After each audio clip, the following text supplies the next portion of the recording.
కోడలు శశిరేఖ మీద అత్త భూదేవి కోపంగా అరుస్తూ ఉంటుంది. భూదేవి అరుపులకు ఆ ఇల్లు కాదు, ఆ వీధి కాదు, ఊరంతా షేకవుతుంది. వీధి వెంట నడుస్తున్న వాళ్ళు భూదేవికి తెల్లారింది, ఇక మన చెవులకు శిక్ష తప్పదనుకుంటూ చెవులు మూసుకుంటూ వెళ్తుంటారు. ఇంట్లో ఉన్న భూదేవి భర్త శంకర్రావు, కొడుకు అమర్ బిక్కుబిక్కుమంటూ భూదేవిని చూస్తూ చిన్నగా గుసగుసగా మాట్లాడుకుంటుంటారు. బాబు అమర్, కోడలిని రక్షించే ప్రయత్నం మొదలెట్టు. బామో నాన్న, నా వల్ల కాదు, మీరే మొదలెట్టాలి. నేను కొడుకును కాబట్టి మధ్యలో దూరితే కొట్టే అవకాశం ఎక్కువగా ఉంది. అదే మీరు భర్త కాబట్టి అటు కోడలి ముందు ఇటు కొడుకు ముందు ఏమనలేక అమ్మ వెనక్కి తగ్గుతుంది. శశిరేఖని తిట్టటం అయిపోతుంది. మీరే మొదలెట్టాలి, కానివ్వండి. కొంచెం ఆగు బాబు, ధైర్యం కోసం ఆంజనేయ స్వామిని తలుచుకుంటాను. సమయం చూసి మాట మధ్యలో దూరిపోతాను. అప్పుడు మీ అమ్మ చూపు నా మీద పడుతుంది, తిట్లు నాకు పడతాయి, కోడలు సేవ్ అవుతుంది. సరే నాన్న, ఆల్ ది బెస్ట్ అని మాట్లాడుకుంటుంటారు. భూదేవి ఏమాత్రం విరామం లేకుండా శశిరేఖ మీద అరుస్తూనే ఉంటుంది. నీకెంత చెప్పినా ఎన్నిసార్లు చెప్పినా వంట చేయటం రాదు. నీకు నా మాటంటే అస్సలు విలువ లేకుండా పోయింది. అరుస్తుంది, కోపం తెచ్చుకుంటుంది, బీపీ పెరుగుతుంది, దభేల్ మరిపోతుందనుకుంటున్నావేమో కోడలా అని భూదేవి అంటుంటే శంకర్రావు భయం భయంగానే మాట మధ్యలో కల్పించుకొని కొంచెం వెటకారంగా, అంత అదృష్టం ఇంత తొందరగా వస్తుందనుకోవటం లేదు భూదేవి అని అంటాడు. భూదేవి కోపంగా చూస్తూ, నేను చాలా మొండిదాన్ని. చావు నా దగ్గరికి అంత ఈజీగా రాదు. నీ భర్తనైనా నేనే భయంతో వణికిపోతున్నాను.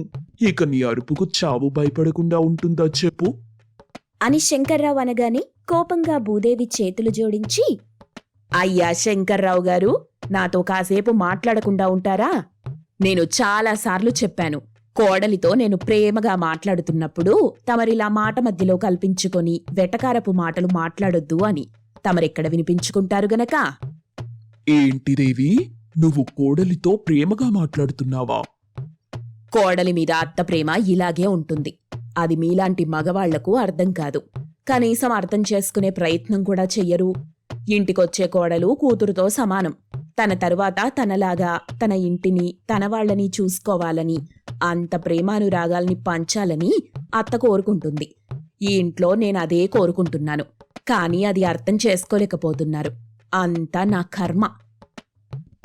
ఏ కర్మ భూదేవి? పెద్ద కర్మనా చిన్న కర్మనా? నా దశదిన కర్మ. చాలా ఇంకేమైనా చెప్పాలా? ఈ వెటకరపు మాటలు మాట్లాడితేనే నాకు ఒళ్లంతా పాములు పాకినట్టు అనిపిస్తుంది. ఆశ్చర్యంగా ఉందే, ఒక పాము మీద మరొక పాము పాకుతుందా? అదెలా సాధ్యం భూదేవి? మీరెందుకిలా చేస్తున్నారో అర్థం చేసుకోలేని అమాయకురాల్ని మాత్రం కాదండి అని భర్తకి చెప్పి వెంటనే కోడలు శశిరేఖని చూస్తూ, నువ్వు మనసు పెట్టి వంట చేయటం నేర్చుకోవాలి. ఆ వంటని నేను తినాలి. అప్పుడే పోతాను. అప్పటి వరకు నేనెక్కడికి పోను. నీ వెంటుంటాను. ఎక్కడికి వెళ్లకుండా కోడలితోనే ఉంటే శరీరంలో ట్రాఫిక్ జామ్ ఏర్పడి ఇబ్బంది పెట్టే అవకాశం ఉంటుంది భూదేవి. మహానుభావ, తమరి నోటికి తాళం వెయ్యండి. ఎలా అన్నది నువ్వు చూపించు భూదేవి అని అత్తామామ భూదేవి శంకర్రావులు వెటకారంగా మాట్లాడుకుంటుంటే అందరికీ భూదేవి అరుపులే వినిపిస్తున్నాయి గాని కోడలు శశిరేఖకి మాత్రం ఈరోజు ప్రేమ కనిపిస్తుంది. తన పట్ల తన అత్తయ్య ప్రవర్తిస్తున్న తీరు పూర్తిగా శశిరేఖకి అర్థమవుతుంది. మావయ్య, అత్తయ్యనేమీ అనకండి. మీరు ఆయన అలా కూర్చోండి. నేను అత్తయ్య వెళ్ళి వంట చేస్తాం. పదండత్తయ్యా అని చెప్పగానే శంకర్రావు అమర్లు ఆశ్చర్యంగా ఒకరినొకరు చూసుకుంటారు. అత్తకోడళ్ళు కిచెన్లోకొచ్చారు. సారీ అత్తయ్యా, ఇంతకాలం నేను వంట పని తప్పించుకోవడానికి వంట నేర్చుకోలేదు. కానీ ఇప్పుడు నేర్చుకుంటాను. అత్తయ్య ప్రేమ కోడలి మీద ఎందుకు ఇలా ఉంటుందో అర్థమైంది నాకు. చాలా సంతోషం కోడలా అని చెప్పి అప్పటి నుండి కోడలు శశిరేఖకి వంట నేర్పించటం మొదలెట్టింది అత్త భూదేవి. రోజులు గడుస్తున్న కొద్దీ కోడలు శశిరేఖ అన్ని రకాల వంటలు నేర్చుకుంది. అత్తయ్య ప్రేమని, అభిమానాన్ని సొంతం చేసుకుంది. ఇంతలో వర్షాకాలం వచ్చింది. అదే పనిగా వర్షాలు కురుస్తుంటాయి.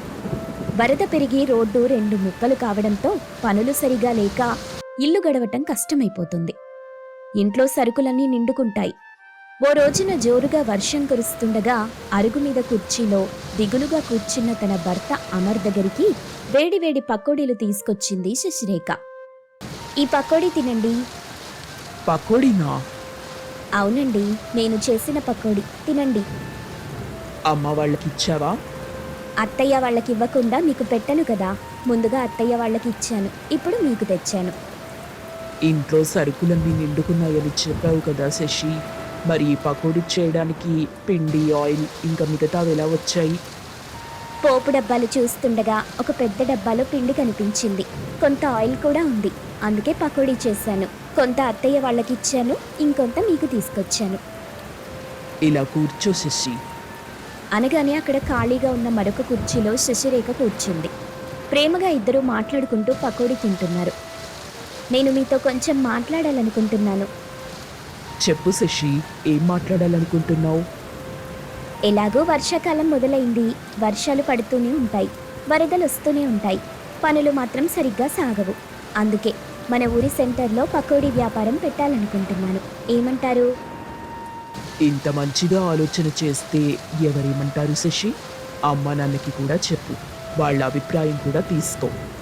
సరేనండి, ఇప్పుడే వెళ్ళి తెలుసుకుంటాను అని చెప్పి శశిరేఖ అక్కడి నుండి ఇంట్లో కూర్చొని పకోడీ తింటున్న అత్తమామల దగ్గరికి వచ్చింది. రా కోడలా, పకోడీ చాలా బాగా చేసావు. నా కోడలి అనిపించుకున్నావు. చాలా సంతోషం అత్తయ్యా. కోడలా, మీ అత్తయ్య కంటే చాలా బాగా చేసావు. థ్యాంక్స్ మావయ్య. కొడుకు పకోడీ తింటున్నాడా కోడలా? తల్లి అనిపించుకున్నావు భూదేవి. ఎదురుగా ఉన్న కోడల్ని నువ్వు తిన్నావా అని అడగలేదు, కానీ కొడుకుని మాత్రం అడిగావు. కోడలా, నువ్వు తిన్నావా తల్లి? తిన్నాను మావయ్య, ఆయన కూడా తింటున్నారు. అత్తయ్య, మావయ్య, నేను మీతో పకోడీ వ్యాపారం గురించి మాట్లాడాలనుకుంటున్నాను. పకోడీ వ్యాపారం చేస్తావా? అవునత్తయ్యా, ఇది వర్షాకాలం కదా, ఏదో ఒక సందర్భంలో ఎవరో ఒకరు తడుస్తుంటారు, వేడివేడిగా తింటే బాగుంటుందనుకుంటారు. అలాంటి వాళ్ల కోసం నేను పకోడీ అమ్ముతాను. ఏమంటారత్తయ్యా అని చెప్పగానే ఆనందంగా మెచ్చుకుంటారు. నువ్వు మన కుటుంబం కోసం ఇంతలా ఆలోచన చేస్తుంటే వద్దని ఎలా అంటాను కోడలా? నీలో చాలా మార్పొచ్చింది తల్లి. అత్తయ్యా, ప్రతి అత్త తన కోడలు తను పోయిన తరువాత తనలాగే ఇంటిని చూసుకోవాలనుకుంటుంది. మీరు అలాగే అనుకున్నారు. ఇప్పటికీ మావయ్యకి ఆయనకి ఇంటి భోజనమే తప్ప బయట భోజనం పడదు, తినరు. నేను అర్థం చేసుకున్నానత్తయ్యా, అందుకే వంట చేయటం నేర్చుకున్నాను. ఇప్పుడు ఈ పకోడీ వ్యాపారం పెట్టాలనుకుంటున్నాను మా ఆశీస్సులు ఎప్పుడూ నీకుంటాయి తల్లి అని చెప్పగానే శశిరేఖ సంతోషిస్తూ ఆ రోజు నుండి ఊళ్ళో మంచి సెంటర్ చూసుకొని వర్షంలో వేడివేడి పకోడీ తయారు చేసి అమ్ముతూ ఉంటుంది. రోజులు గడుస్తున్న కొద్దీ శశిరేఖ మొదలెట్టిన పకోడీ వ్యాపారం బాగా సాగుతూ మంచిగా డబ్బు సంపాదించి పెడుతుంది. కొంత డబ్బుల్ని అత్తమామల్ని తీసుకొని దగ్గరలో ఉన్న పోస్టాఫీస్కి వెళ్ళింది శశి. చెప్పండి. వీళ్ళు మా అత్తమామలు, ఇద్దరి పేర్ల మీద కొంత డబ్బు దాచిపెట్టాలనుకుంటున్నాను. అది వాళ్ళకి పెన్షన్ రూపంలో తిరిగొచ్చేలా ఏమైనా స్కీమ్ ఉంటే చెప్పండి అంటూ అడిగింది. ఆ క్లర్క్ అన్ని వివరంగా చెప్తాడు.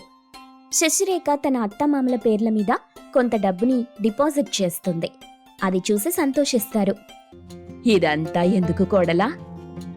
కోడలిగా నా బాధ్యత అత్తయ్యా, అలాగే చిన్న స్వార్థం కూడా ఉంది. నీకు స్వార్థమా? నేను నమ్మను కోడలా. నమ్మాలత్తయ్యా. ఆ స్వార్థం ఏంటంటే, నాకు తెలుసు తల్లి, నువ్వు మమ్మల్ని ఇంతలా చూసుకుంటున్నట్టు మీ అమ్మా నాన్నల్ని కూడా ప్రేమగా చూసుకునేలా మీ వదిన బుద్ధి మారాలని కదా. అవును మావయ్యా. బాధపడకు కోడలా, మంచి మనసున్న నీలాంటి కోడళ్ళకి అంతా మంచి జరుగుతుంది. మీ వదినలో మార్పు ఖచ్చితంగా వస్తుంది. మీ అమ్మా నాన్నల విలువ తెలుసుకుంటుంది, ప్రేమగా చూసుకుంటుంది అని శశిరేఖని ఓదారుస్తారు. శశిరేఖ సంతోషిస్తూ, మీలాంటి మంచి మనుషుల మాట నిజం కావాలని నేను కూడా మనసారా దేవుణ్ణి వేడుకుంటున్నానత్తయ్యా అని చెప్పి తన అత్తామామల్ని తీసుకుని ఇంటికొచ్చింది. అలా కోడలు శశిరేఖ వర్షాకాలంలో పకోడీ వ్యాపారం చేసుకుంటూ తన కుటుంబాన్ని పోషించుకుంటూ ఉంటుంది. ప్రియా ఒక పెద్ద హాస్పిటల్లో డాక్టర్గా పనిచేస్తూ ఉండేది. ఒకరోజు ప్రియా తన భర్త అయిన వెంకట్తో ఇలా అంటుంది. ఏవండి, అత్తయ్య గారిని చూడక చాలా రోజులైపోతుందండి. మీరు అత్తయ్య గారికి ఇక్కడికి రమ్మని కబురు పెట్టండి. ఒక నెల రోజులు మనతో పాటు ఉంటుంది. మనం రమ్మని పిలిస్తే వస్తుందా? అక్కడ పొలం పనులు అని ఏవో ఒకటి చెప్తూ రాలేనంటుంది. అబ్బా, ముందు మీరు కబురు పెట్టండి. తను ఏమీ చెప్పకముందు అన్నీ మీరే అనేస్తారా? ముందైతే అత్తయ్య గారిని ఇక్కడికి రమ్మని చెప్పండి. అలాగే ప్రియా, కబురు పెడతాను. అయినా ఎందుకు నీకంత కోపం? డాక్టర్స్కి అంత కోపం ఉండకూడదు. డాక్టర్ చెప్పింది పేషెంట్ వినకుంటే ఏ డాక్టర్కైనా కోపం వస్తుంది. మీరేం చేస్తారో తెలీదు. రేపు పొద్దున కల్లా అత్తయ్య గారు మన ఇంట్లో ఉండాలి అని ఆర్డర్ వేసి మరీ వెళ్ళిపోయింది ప్రియా. తరువాత వెంకట్ తన అమ్మగారైన సుశీలకి కబురు పెట్టాడు. ఆ కబురందుకున్న సుశీల ఎంతో సంతోషించింది. పక్కింటి వాళ్లతో, చూసారా, నా కొడుకు కోడలు వాళ్ళ దగ్గరికి రమ్మని కబురు పెట్టారు. నేను రాకుంటే బాగుండదని, లేదంటే వాళ్లే వచ్చి మరీ నన్ను తీసుకెళ్తానని కబురు పెట్టారు. ఇంకేం కావాలి సుశీల నీకు? ఎప్పటి నుండో వాళ్ల దగ్గరికి వెళ్తానని అంటూ ఉండేదానివి. ఇప్పుడు వాళ్లే పిలిచారు, ఇంకా ఆగుతావా నువ్వు? అమ్మో, ఇంక నాకు చాలా పనులున్నాయి. నా కొడుకు కోడలు కోసం రకరకాల పిండి వంటలు చేసుకెళ్ళాలి నేను అంటూ సుశీల చాలా సంతోషంగా తన కొడుకు కోడలు ఇంటికి వెళ్తున్నానని అందరికీ చెప్పుకుంటూ ఇంటికి వెళ్ళింది.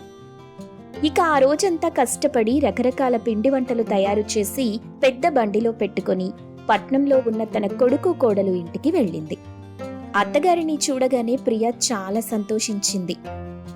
అత్తయ్య గారు బాగున్నారా? మీరొస్తున్నారనే ఇంకా హాస్పిటల్కి కూడా వెళ్లకుండా ఎదురు చూస్తూ ఉన్నాను అంటూ చాలా ఆప్యాయంగా తన అత్తగారిని పలకరించింది. నేను బాగున్నాను కోడలా. మీరెలా ఉన్నారు? సమయానికి తింటున్నారా కోడలా? ఓ, మేము చాలా బాగా తింటున్నాం అత్తయ్యా. ఏం తినడమో ఏంటో, ఇద్దరూ కట్టెపుల్లల్లా సన్నగా ఉన్నారు. అందుకే మీకోసం నేను చక్కని రుచికరమైన పిండి వంటలు చేసుకుని తీసుకొచ్చాను కోడలా అంటూ తను తెచ్చిన పిండి వంటలన్నీ అక్కడ ఉన్న డైనింగ్ టేబుల్ మీద పెట్టింది. ఇది చూసావా కోడలా? ఇది జాంగ్రీ. ఇదిగో ఇవి పూతరేకులు. ఇదిగో ఇది నోరూరించే గోంగూర పచ్చడి అంటూ సుశీల తను తీసుకొచ్చిన వంటలన్నింటినీ తన కొడుకు కోడలుకు సంతోషంగా చూపిస్తూ ఉంది. అవన్నీ చూసిన వెంకట్కి నోట్లో నీళ్లూరుతున్నాయి. ఆహా, ఇలాంటి రుచికరమైన వంటలు తిని ఎన్నాళ్లయిందమ్మా అంటూ వెంకట్ ఒక పూతరేకు తీసుకుని తింటుండగా ప్రియా వెంకట్ని కోపంగా చూస్తుంది.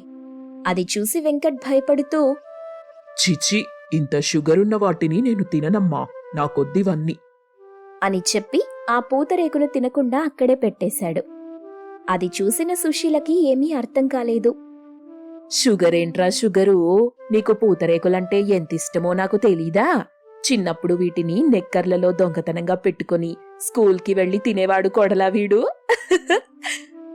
అని నవ్వుతూ చెప్తుంది సుశీల. అదంతా చూస్తున్న ప్రియా, అత్తయ్య గారు, మీరిక నుండి ఇలాంటి వంటకాలు అస్సలు తినొద్దు. అదేంటి కోడలా అలా అంటావ్? ఏమైంది వీటికి?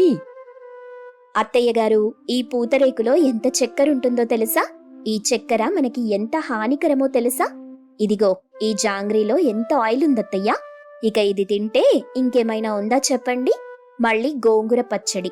అసలు పచ్చళ్లే తినకూడదత్తయ్యా అంటూ అక్కడున్న ఒక్కో వంటకానికి ఒక్కో జబ్బు పేరు చెప్పింది. అదంతా విన్న సుశీల నోరెళ్లబెట్టింది. కోడలా, అయితే మేమిన్ని రోజులు జబ్బులని తిని బతికామా? అవునత్తయ్యా, అసలిలాంటి వంటలు తినకూడదు. మరేం తిని బట్టకాలి కోడలా? ఇక నుండి ఏం తినాలో ఎలా తినాలో అన్నీ నేను చూసుకుంటాను కదా అత్తయ్యా. ముందు మీరైతే వెళ్ళి కాసేపు విశ్రాంతి తీసుకోండి. తర్వాత నేను మీకు తినడానికి వేడివేడిగా ఏదైనా చేసి పెడతాను. అప్పుడు సుశీల చాలా ఆనందంగా, అలాగే కోడలా, నేను వెళ్ళి విశ్రాంతి తీసుకుంటాను. సుశీల వెళ్ళి పడుకుంది. తరువాత కొద్దిసేపటికి ప్రియా చక్కగా వంట చేయటం మొదలెట్టింది. 1 గంటలో రకరకాల వంటలు తయారు చేసింది ప్రియా. అత్తయ్య గారు, తినడానికి వంటంతా సిద్ధం చేశాను, రండి తిందురు అంటూ పిలిచింది. సుశీల చాలా సంతోషంగా తినడానికొచ్చి డైనింగ్ టేబుల్ ముందు కూర్చుంది. తన ముందు ఉన్న రకరకాల గిన్నెల్ని చూసిన సుశీల, ఆహా, నా డాక్టర్ కోడలికి ఎన్ని రకాల వంటలొచ్చో అనుకుంటూ సంతోషిస్తుంది. ప్రియా వచ్చి తన అత్తయ్యకి భర్తకి వడ్డిస్తూ ఉంది. ఇద్దరి ప్లేట్లో అన్నానికి బదులు ఏవో ఆకులు పెట్టింది. అది చూసిన సుశీల, ఇదేంటమ్మా ప్లేట్లో ఆకులు పెట్టావు, కొద్దిగా అన్నం పెట్టు. అత్తయ్య గారు, శరీరానికి అన్నం అనేది అంత మంచిది కాదు. ఈ ఆకుల్లో ఎన్నో రకాల పోషకాలున్నాయి. వీటిని తింటే మీరు ఎంతో ఆరోగ్యంగా ఉంటారు. తినండి అంటూ ప్రియా కూడా అవే ఆకులు వడ్డించుకొని తింటూ ఉంది. అది చూసి సుశీల కూడా ఒక ఆకుని నోట్లో పెట్టుకోగా అది రుచి పచ్చి ఏమీ లేదు. ఏంటి కోడలా ఇది, ఒక రుచి పచ్చి ఏమీ లేదు? ఇదసలు మనుషులు తింటారా కోడలా? మా ఊళ్ళో అయితే గొర్రెలు మేకలు తింటాయి ఇలాంటి ఆకుల్ని. అత్తయ్య గారు, అలా అనకూడదు. ఇవి ఒంటికి ఎంతో మంచివి. ఎంత మంచివైతే ఏంటి కోడలా, అసలు ఒక కారం లేదు, ఉప్పు లేదు, ఎలా తినాలి వీటిని? అత్తయ్య గారు, ఈ కారం ఉప్పు లాంటివే మనకి బీపీ లాంటి రోగాల్ని తెచ్చిపెడుతుంటాయి. మీరిలా ఒక నెల రోజులు తింటే చాలు, మీరెంతో ఆరోగ్యవంతంగా మారిపోతారు. ఆరోగ్యం మాట దేవుడెరుగు కోడలా, అసలు ఇవి తిని నేను బ్రతకగలనా చెప్పు? అత్తయ్య గారు, అసలు మిమ్మల్ని మీరు చూసుకున్నారా? మీరేది పడితే అది తిని ఎలా అయిపోయారో. ఇలా ఉండటం అంత మంచిది కాదు అంటూ ప్రియా ఆ రోజు తన అత్తయ్యకి బలవంతంగా ఆ ఆకులను తినిపించింది. అలా రోజు ప్రియా ఆరోగ్యమని చెప్పి కారాలు, ఉప్పులు, మసాలాలు, నూనెలు లేకుండా వంటలు చేసి పెడుతూ ఉంది. ఒరేయ్ అబ్బాయి, కోడలు చేసే వంటలు తినటం నా వల్ల వదురా. డాక్టర్ కోడలంటే ఏదో ఆరోగ్యం పేరు చెప్పి 4 మందులిస్తుందనుకున్నాను. కాని ఇలా ఆకులు దుంపలు తినిపిస్తుందనుకోలేదురా. ఇప్పుడెలాగూ తన ఇంట్లో లేదు కాబట్టి నేను వెళ్ళి మంచి గుమగుమలాడే వంట చేస్తాను. కడుపు నిండా తిందువు గాని అని చెప్పి సుశీల వంటగదిలోకి వెళ్లి మంచిగా ఉప్పు కారం వేసి చక్కని కూర చేసి డైనింగ్ టేబుల్ మీద పెట్టింది.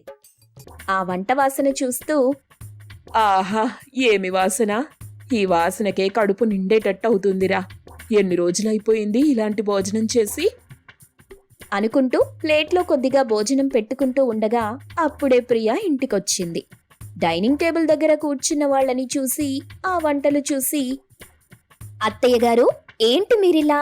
మీకు చెప్పాను కదా ఇలాంటి స్పైసీ ఫుడ్ తినకూడదని. కోడలా ఈ ఒక్కరోజు కోడలా, కొంచెం తింటాను కోడలా అని అడుగుతూ ఉంది సుశీల. కానీ ప్రియా మాత్రం ఒప్పుకోవటం లేదు. అత్తయ్య గారు, మీకు చెప్పాను కదా ఇలాంటి వాటిని తినకూడదు అని చెప్పి తన కళ్ళ ముందే ఆ వంటలన్నీ పడేసింది. పాపం సుశీల వాటిని చూస్తూ చాలా బాధపడుతుంది. అబ్బా, నా కోడలు నన్ను ఇలాగే చంపేసేలా ఉంది. ఇంట్లో ఉంటే తినటం అవ్వట్లేదు, నేను బయటికెళ్ళి తింటాను అనుకుని దొంగతనంగా ఒక హోటల్కి వెళ్లి తింటూ ఉండగా ప్రియా అక్కడికి వెళ్లి అది చూసి అక్కడి నుండి కూడా సుశీలని ఇంటికి తీసుకొచ్చింది. దాంతో సుశీలకి చాలా కోపం వచ్చింది. ఏంటి కోడలా, అసలు నీకేం కావాలి? నన్ను ఏది తిననివ్వట్లేదెందుకు? నన్ను ఈ ఆకులు దుంపలు పెట్టి చంపేస్తావా ఏంటి? నేనీరోజు నాకిష్టమైన వంట తినాల్సిందే అంటూ కోపంగా వంటగదిలోకి వెళ్లి మంచిగా కారం, మసాలా దట్టించి ప్రియా ముందే తింది. అలా తిన్న కొద్దిసేపటికే సుశీల గుండె నొప్పని కింద పడిపోయింది. ప్రియా ఇంకా వెంకట్ కంగారు పడుతూ తనని హాస్పిటల్కి తీసుకెళ్లారు. ఆ తరువాత సుశీల కోలుకుంది. అప్పుడొక పెద్ద డాక్టర్ సుశీల దగ్గరికొచ్చి, అమ్మా సుశీల గారు, మీ కోడలు ప్రియా ఇదే హాస్పిటల్లో పనిచేస్తుంది. మీకు కొన్ని రోజుల క్రిందట గుండెల్లో కొవ్వు బాగా పేరుకుపోయింది. ఏ క్షణమైనా ఏమైనా జరగచ్చు. అందుకే మీకు కొన్ని రోజులు ఈ మసాలా, కారం, ఉప్పు లాంటి వంటలకు దూరంగా ఉండాలని నేనే ప్రియాకి చెప్పాను. అందుకే తను మీ పట్ల అలా ప్రవర్తించింది. అంతేకాని ఆమెకి మీ పట్ల కోపమేం లేదు. మీకోసం తను కూడా రోజు ఆ ఉప్పు కారం లేని వంటలు తింది అంటూ చెప్పాడు డాక్టర్. అప్పుడు సుశీలకు అర్థమైంది. అత్తయ్య గారు, మీకీ విషయం ఎలా చెప్పాలో తెలియక అలా చేశాను, క్షమించండి. కోడలా, నీ ప్రేమని నేనే అర్థం చేసుకోలేకపోయాను. ఇక నుండి నువ్వేం పెడితే అదే తింటాను అని సంతోషంగా చెప్పింది సుశీల. అలా ఆ తరువాత ప్రియా ఏది వండి పెడితే అది తిని తన ఆరోగ్యాన్ని సరిచేసుకుంది సుశీల.